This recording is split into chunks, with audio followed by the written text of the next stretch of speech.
Bom dia para você, seja muito bem-vindo e muito bem-vinda de novo. Que bom que você está aqui para a gente continuar estudando a Bíblia juntos. Vamos lá para mais uma pergunta hoje. E a nossa pergunta de hoje é a seguinte: o que o pecado trouxe ao ser humano? A nossa resposta está em Romanos capítulo 5, verso 12. A Bia vai ler para nós e a Bíblia nos diz o seguinte: Romanos 5:12. Portanto, assim como por um só homem entrou o pecado no mundo, e pelo pecado veio a morte, assim também a morte passou a toda a humanidade, porque todos pecaram.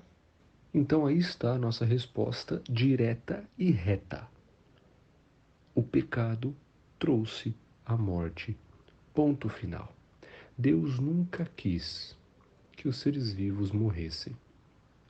A morte é consequência, é resultado do pecado que lá atrás Adão e Eva escolheram.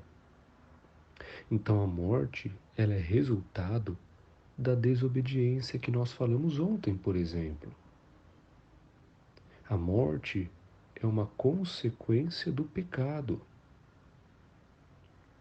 Então, uma vez que a criação, os seres vivos, tiveram o rompimento dessa ligação plena com a fonte de vida que é Deus, uma vez que houve essa separação entre seres vivos e a fonte de vida, a morte é uma consequência disso.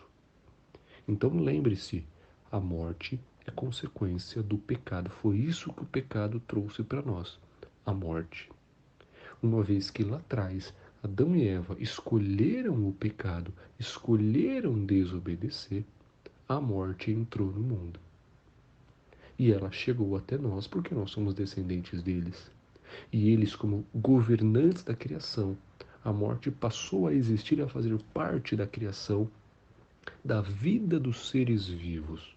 E lembre-se, Deus nunca quis isso, mas por escolha do ser humano, a morte entrou aqui, como resultado do pecado. Foi isso que o pecado trouxe, morte. Foi isso que a desobediência trouxe, morte.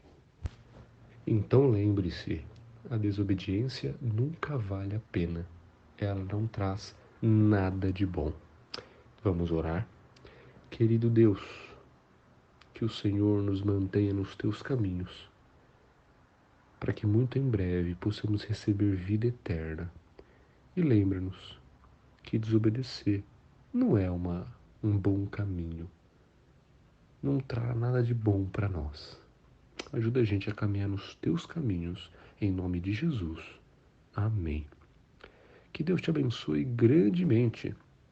O nosso convite de hoje é para que você leia a Bíblia, leia Romanos capítulo 5 e lembre-se de compartilhar com seus contatos esse material também, para que eles também aprendam disso que você está aprendendo. Que Deus te abençoe e até amanhã, se Deus quiser.